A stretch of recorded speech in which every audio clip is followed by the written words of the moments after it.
პროტესტი თავისთავად არსად არ გაქრება, იმიტომ რომ ეს ხალხი, ვინც უკმაყოფილებას გამოუხატავთ, ჩვენ ყოველთვის აქ ვართ, ჩვენ ყოველთვის ხმამაღლა ვაცხადებთ ჩვენს პროტესტს, ვისაც ენდობება შემოერთება, შემოგვიერთდება, ვისაც არა გულში შემატკივოს, თუნდაც ელექტრონულად და იქ სოციალური ქსელებიდან არა უშავს, არ არის ბევრი ხალხი, თუმცა თავარი რაოდენობა არ არის, იმიტომ რომ სულ მცირე CSKO-ს მონაცემებსაც რომ დაუჯეროთ, ამ რეგიონში მცხოვრები 7000 ადამიანი, ამ რაიონში მცხოვრები 7000 ადამიანი არ ეთანხმება იმ კურსს, რასაც ატარებს ქართული ოცნება. ამიტომ ნუ გაახარებს ის ფაქტი, რომ ამ აქციაზე დგანან 15 თუ 10 თუ რამდენიმე ადამიანი.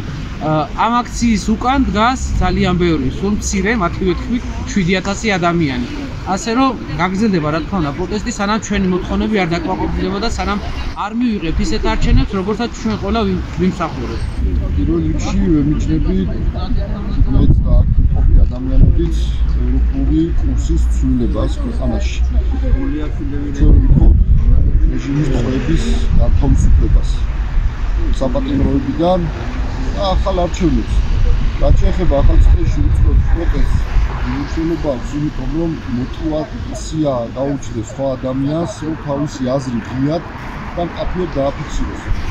ჩვენ დასახმარებლად ძალიან ბევრი ადამიანია ახალ წელში, რომელიც სწორად ფიქრობს და აზროვნებს ქვეყნისთვის, მაგრამ შიშით, დაშინებით და ასე შემდეგ манипулирует ჩვენი მთავრობა და ვერ გამოდის, ასე რომ დღეს გუნილიც დანაშაულია ჩემი აზრით, პირიქით, ყველა თავისი აზრი უნდა დააფიქსიროს, რომ დაბრუნდეს ლერსებზე ის მომავალი, რაც ჩვენ შვილებს და თითოეულ ჩვენთაგან სწავლება ეგრეთ წოდებულმა მთავრობამ.